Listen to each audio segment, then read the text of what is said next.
नमस्ते। आज हमारे सामने भारत में ब्रिटिश शासन के दौरान रहे गवर्नर्स जनरल और वाइसराय की एक सूची है। जी। पहली नज़र में तो ये बस स्टडी नोट्स जैसा लगता है।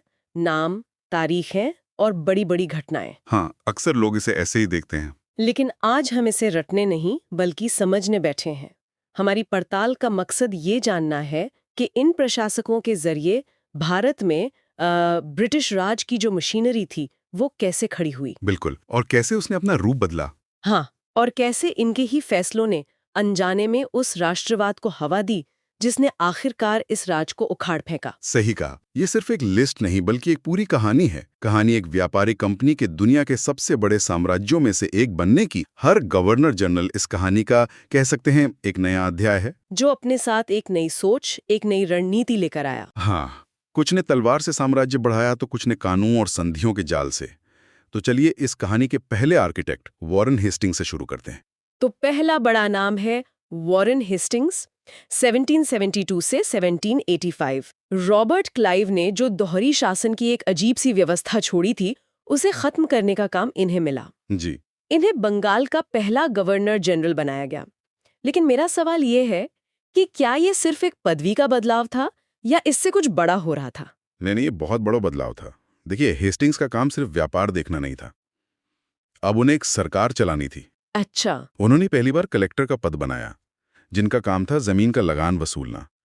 मतलब यहीं से भारत में आज के जिला प्रशासन की नींव पड़नी शुरू हुई। अरे वाह। उन्होंने कलकत्ता में सुप्रीम कोर्ट की स्थापना की।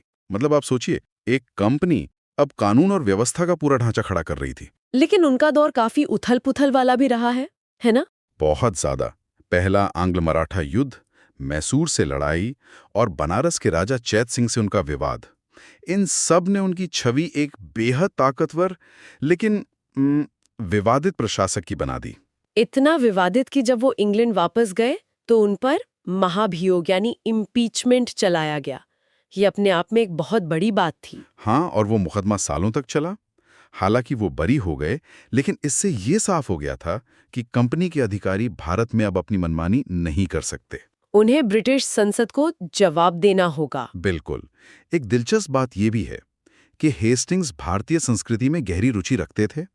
चार्ल्स विल्किंस ने जब भगवद गीता का पहला अंग्रेजी अनुवाद किया तो उसकी भूमिका हेस्टिंग्स ने ही लिखी थी। अच्छा। हाँ, वो भारत को समझना चाहते थे, शायद इसलिए ताकि उस पर बेहतर तरीके से राज कर सकें। हेस्टिंग्स के बाद आते हैं लॉर्ड कॉर्नवालिस, 1786 से 1793 तक। इनका मामला दिलचस्प है। ये वही कॉर्नवालिस थे जो अमेरिकी स्वतंत्रता संग्राम में जॉर्ज वॉशिंगटन से हार कर आए थे। जी बिल्कुल। क्या उस हार का कोई असर भारत में उनकी नीतियों पे पड़ा? बिल्कुल पड़ा। अमेरिका में हारने के बाद कॉर्नवालिस एक ऐसी व्यवस्था बनाना चाहते थे जो मजबूत और स्थायी हो, जिसमें कोई गड़बड़ी की गुंजाइश न हो। और इसी सोच से परमानेंट सेटलमेंट निकला। हाँ, स्थायी बंदोबस्त। उन्होंने कहा लगान की रकम हमेशा के लिए तय कर देते हैं ताकि कंपनी की आमदनी पक्की हो जाए और जमींदार भी खुश रहें। सुनने में तो अच्छा लगता है। हाँ, लगता तो है। लेकिन इसका असर बहुत गहरा और ज्यादातर किसानों के लिए कह सकते हैं विनाशकारी हुआ। जमींदार अब जमीन के मालिक बन गए और किसान सिर्फ किराएदार। और लगान की दर इतनी ज्यादा थी कि पीढ़ियों तक किसान कर्ज के बोझ तले दबे रहे। और उन्होंने ही सिविल सेवा की भी शुरुआत की, जिसे बाद में स्टील फ्रेम ऑफ इंडिया कहा गया। हाँ, उन्होंने प्रशासन को न्यायपालिका से अलग किया। कॉर्नवालिस कोर्ट के जरिए एक नियम कानून पर आधारित व्यवस्था बनाने की कोशिश की। लेकिन इस स्टील फ्रेम में भारतीयों के लिए कोई जगह नहीं थी। मतलब सारे ऊंचे पद अंग्रेजों के लिए थे। हाँ, सब रिजर्व थे। तो एक तरफ वो व्यवस्था बना रहे थे और दूसरी तरफ वो नस्लीय भेदभाव की एक दीवार भी खड़ी कर रहे थे। तो कॉर्नवालिस ने व्यवस्था बनाई, लेकिन साम्राज्य के असली विस्तार का काम शायद लॉर्ड वेलेस्ली ने किया। 1798 से 1805 वो खुद को बंगाल टाइगर कहते थे। हाँ, ये सिर्फ एक निकनेम था या उनकी पूरी सोच को दिखाता है? ये उनकी पूरी सोच थी। वेलेस्ली भारत को एक पार्टनर के तौर पर नहीं बल्कि एक शिकार के तौर पर देखते थे और उनका सबसे खतरनाक हथियार था सहायक संधि प्रणाली, सब्सिडियरी अलायंस सिस्टम। जी। ये एक बहुत ही चालाकी से बनाया गया जाल था। अंग्रेज भारतीय राजाओं से कहते थे, हम आपको बाहरी हमलों से सुरक्षा देंगे, बस हमारी सेना को अपने राज्य में रखिए और उसका खर्च उठाइए। मतलब सुरक्षा के बदले पैसा। जी। ये जाल क्या था? जाल ये था कि सेना का खर्च इतना ज्यादा होता था कि राज्य उसे चुका ही नहीं पाते थे। अच्छा। जब कर्ज बढ़ता तो अंग्रेज कहते कोई बात नहीं, आप अपने राज्य का एक हिस्सा हमें दे दीजिए।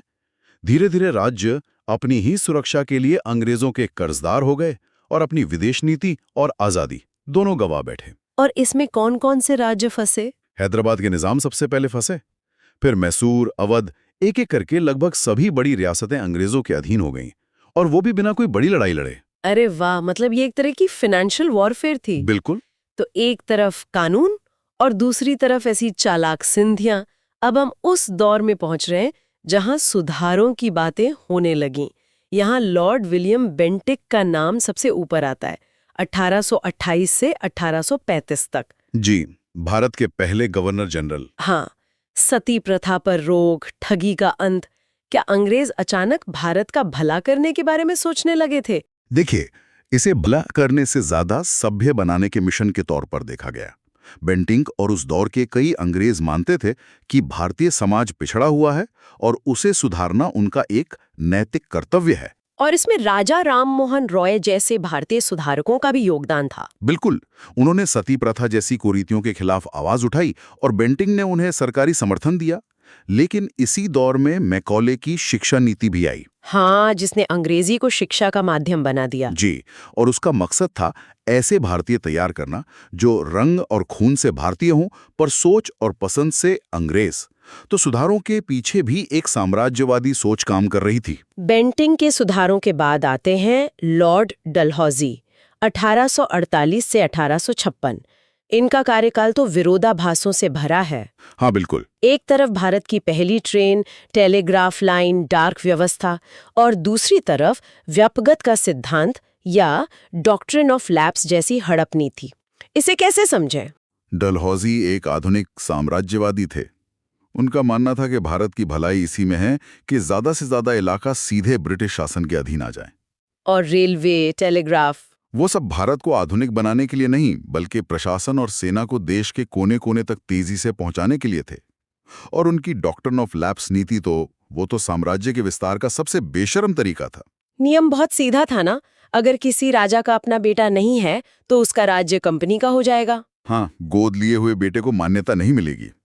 इसी के तहत सतारा, झांसी, नागपुर, एक के बाद एक कई रियासतों को हड़प लिया गया। और अवध को भी। हाँ, अवध को तो कुशासन का बहाना बनाकर हड़प लिया। डलहौजी ने भारत को भौगोलिक रूप से तो जोड़ा, लेकिन उनकी नीतियों ने भावनात्मक रूप से पूरे देश में असंतोष की आग लगा दी। इतनी कि उनके जाते ही वो चिंगारी 1857 के विद्रोह में बदल गई। बिल्कुल। 1857 का विद्रोह एक टर्निंग पॉइंट था। इसके बाद ईस्ट इंडिया कंपनी का राज खत्म हो गया और भारत सीधे ब्रिटिश क्राउन के अधीन आ गया। जी, और गवर्नर जनरल का पद अब वाइसरॉय बन गया। हाँ, और पहले वाइसरॉय बने लॉर्ड कैनिंग, जिन्होंने विद्रोह को अपनी आंखों से देखा था। कैनिंग का काम बहुत मुश्किल था। उन्हें एक तरह से एक जलते हुए घर को शांत करना था। विद्रोह के बाद अंग्रेजों को ये समझ आ गया था कि अब वो सिर्फ ताकत के दम पर राज नहीं कर सकते। तो फिर क्या हुआ? 1858 में महारानी विक्टोरिया की घोषणा आई, जिसमें भारतीय राजाओं को भरोसा दिया गया कि उनके राज्य अब नहीं हड़पे जाएंगे और उनके धर्म में हस्तक्षेप नहीं किया जाएगा। इसी दौर में आईपीसी और हाईकोर्ट एक्ट जैसे कानून बने, जो आज भी हमारी कानूनी व्यवस्था का आधार हैं। तो ये एक तरह से रीसेट का दौर था। हाँ, कह सकते हैं। लेकिन ये शांति ज्यादा दिन नहीं चली। अब हम दो ऐसे वाइसरॉय की बात करते हैं जिनकी नीतियां एक दूसरे से बिल्कुल उलट थीं, लॉर्ड लिटन और लॉर्ड रिपन। ये दो ध्रुवों की तरह लगते हैं। बिल्कुल। लिटन का दार दमन का प्रतीक है। जब दक्षिण भारत में भयानक अकाल पड़ा था और लाखों लोग मर रहे थे, तब लिटन दिल्ली में एक शानदार दरबार लगा रहे थे। महारानी विक्टोरिया को भारत की साम्राज्ञी घोषित करने के लिए जी, उन्होंने वर्नाक्यूलर प्रेस एक्ट लागू किया। मतलब ये कि अगर किसी स्थानीय भाषा के अखबार ने सरकार के खिलाफ कुछ छापा तो अंग्रेज उस प्रिंटिंग प्रेस को ही जब्त कर सकते थे। ये तो बोलने की आजादी पर सीधा हमला था। हाँ, और ये अंग्रेजों के इस डर को दिखाता था कि राष्ट्रवाद की आग कितनी तेजी से फैल रही थी। और इसके ठीक उलट थे रिपन, जिन्हें अच्छा वाइसराय भी कहा जाता है। उन्होंने आते ही वर्नाक्यूलर प्रेस एक्ट को रद्द कर दिया। हाँ, रिपन ने स्थानीय स्वशासन यानी लोकल सेल्फ गवर्नमेंट की शुरुआत की, लेकिन उनकी असल परीक्षा इल्बर्ट बिल के समय हुई। अच्छा, इस बिल में क्या था? इस बिल में प्रस्ताव था कि भारतीय जज भी यूरोपीय लोगों के मुकदमे सुन सकते हैं। ये सुनने में एक छोटी सी बात लगती है, लेकिन इसने पूरे भारत में अंग्रेजों के बीच हड़कंप मचा दिया। ये तो कमाल की बात है। मतलब अंग्रेज न्याय और समानता की बात तो करते थे, लेकिन जब एक भारतीय जज को एक अंग्रेज का मुकदमा सुनने का हक देने की बात आई, तो उनका सारा नस्लवाद सामने आ गया। बिल्कुल, उन्होंने इसका इतना विरोध किया कि सरकार को बिल वापस लेना पड़ा और उसमें बदलाव करने पड़े। इस एक घटना ने पढ़े लिखे भारतीयों की आंखें खोल दी। उन्हें समझ आ गया कि जब तक वो संगठित नहीं होंगे, उन्हें कभी बराबरी का हक नहीं मिलेगा। हाँ, और इसी एहसास का नतीजा था कि रिपन के जाने के ठीक 1 साल बाद लॉर्ड डफरिन के समय 1885 में भारतीय राष्ट्रीय कांग्रेस की स्थापना हुई। और फिर आते हैं लॉर्ड कर्जन, 1899 से 1905, शायद ब्रिटिश भारत के सबसे काबिल लेकिन सबसे अलोकप्रिय वाइसरॉय। कर्जन एक अजीब मिश्रण थे। वो बेहद मेहनती और कुशल प्रशासक थे। उन्होंने पुलिस, शिक्षा, प्रशासन में कई सुधार किए, प्राचीन स्मारकों की रक्षा के लिए कानून बनाया। लेकिन उतने ही अहंकारी भी थे। और भारतीयों से घृणा करने वाले व्यक्ति थे। उनका मानना था कि भारतीय शासन करने के लायक ही नहीं है, और इसी सोच का नतीजा था 1905 में बंगाल का विभाजन। आधिकारिक कारण तो कुछ और बताया गया था ना, प्रशासनिक सुविधा। वो सिर्फ एक बहाना था। बंगाल उस समय भारतीय राष्ट्रवाद का केंद्र था। कर्जन का असली मकसद हिंदू और मुसलमानों को धर्म के आधार पर बांटकर इस आंदोलन की कमर तोड़ना था। लेकिन हुआ इसका ठीक उल्टा। बिल्कुल उल्टा। विभाजन ने पूरे देश में ऐसी चिंगारी लगाई कि स्वदेशी आंदोलन शुरू हो गया, जो आज़ादी की लड़ाई का एक नया और कहीं ज्यादा आक्रामक चरण था। किसी ने कर्जन के बारे में सही कहा था कि उन्होंने दोस्त बनाने की कला को दुश्मनों में बदल दिया। कर्जन ने जो बीज बोए थे, उसकी फसल अगले वाइसराय लॉर्ड मिंटो द्वितीय को काटनी पड़ी। इनके समय में मार्ले मिंटो सुधार आए। और इन सुधारों में एक ऐसा जहर छिपा था जिसने भारत को हमेशा के लिए बदल दिया। मुसलमानों के लिए अलग निर्वाचक मंडल। इसका मतलब था कि मुस्लिम वोटर सिर्फ मुस्लिम उम्मीदवार को ही वोट दे सकते थे। जी, इसने भारतीय राजनीति में सांप्रदायिकता को संस्थागत बना दिया। यहीं से बांटो और राज करो की नीति अपने सबसे खतरनाक रूप में सामने आई। इसके बाद का दौर तो और भी तेज घटनाओं वाला है। लॉर्ड हार्डिंग के समय राजधानी कलकत्ता से दिल्ली आ गई। हाँ, और लॉर्ड चेम्सफोर्ड के समय गांधी जी भारत आए, रॉलेट एक्ट आया, जलियांवाला बाग हुआ और असहयोग आंदोलन शुरू हुआ। तो अब वाइसराय सिर्फ नीतियां नहीं बना रहे थे, बल्कि एक बड़े जन आंदोलन से निपट रहे थे। सही कहा। अब कहानी वाइसरॉय के कमरे से निकलकर भारत की सड़कों पर आ गई थी। इरविन को गांधी जी के दांडी मार्च का सामना करना पड़ा। लिलितगो के समय 1942 में भारत छोड़ो आंदोलन ने ब्रिटिश राज की नींव हिलाकर रख दी। अब सवाल ये नहीं था कि भारत आजाद होगा या नहीं, सवाल ये था कि कब और कैसे। हाँ, और इस कैसे का जवाब लेकर आए आखिरी British viceroy Lord Mountbatten. Mountbatten को एक बेहद मुश्किल काम बहुत तेजी से करना था।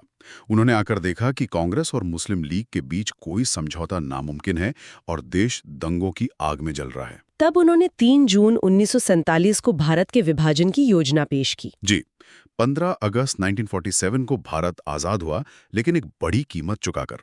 माउंटबेटन स्वतंत्र भारत के पहले गवर्नर जनरल बने। और इस लंबी सूची का अंतिम नाम है सी राजगोपालाचारी, स्वतंत्र भारत के पहले और आखिरी भारतीय गवर्नर जनरल। हाँ, और उनके साथ ही ये पद हमेशा के लिए समाप्त हो गया। ये एक सांकेतिक बात थी। एक भारतीय ने उस पद को संभाला जो कभी साम्राज्य का प्रतीक था, और फिर उसे समाप्त कर दिया गया ताकि भारत एक गणराज्य बन सके। तो ये सफर वॉरेन हेस्टिंग्स की प्रशासनिक नींव से शुरू होकर माउंटबेटन के विभाजन और राजगोपालाचारी के साथ एक युग के अंत पर आकर खत्म होता है। जी, हमने देखा कि कैसे विस्तार, व्यवस्था, दमन और सुधार की नीतियां एक साथ चली। इस पूरी कहानी में एक विडंबना भी है ना? हाँ, बिल्कुल। अंग्रेजों ने भारत को प्रशासनिक रूप से एक करने के लिए रेलवे और टेलीग्राफ बनाए, लेकिन इन्हीं चीजों ने राष्ट्रवादियों को एक दूसरे से जोड़ने में मदद की। उन्होंने अंग्रेजी शिक्षा शुरू की ताकि उन्हें क्लर्क मिल सके। और इसी शिक्षा ने भारतीयों को लोकतंत्र और स्वतंत्रता के पश्चिमी विचारों से परिचित कराया। आखिर में ब्रिटिश राज के बनाए हुए औजार ही उसके खिलाफ सबसे बड़े हथियार साबित हुए। इन स्रोतों में हम बड़ी बड़ी नीतियों, युद्धों और कानूनों की बात करते हैं, लेकिन एक पल को अगर सोचें, जब लॉर्ड कॉर्नवालिस ने परमानेंट सेटलमेंट के कागज पर दस्तखत किए होंगे, तो क्या उन्होंने सोचा होगा कि उनके एक फैसले का असर बंगाल के किसी दूर दराज के गांव में एक किसान परिवार की आने वाली 5 पीढ़ियों पर क्या पड़ेगा? शायद नहीं। इतिहास अक्सर बड़े फैसलों को याद रखता है, लेकिन उन अनगिनत जिंदगियों का क्या जो उन फैसलों के बोझ तले दब गईं या हमेशा के लिए बदल गईं? ये एक ऐसा सवाल है जो इन तथ्यों के परे हमें सोचने पर मजबूर करता है। क्लैरिटी सर्कल, समझोगे तो चमकोगे।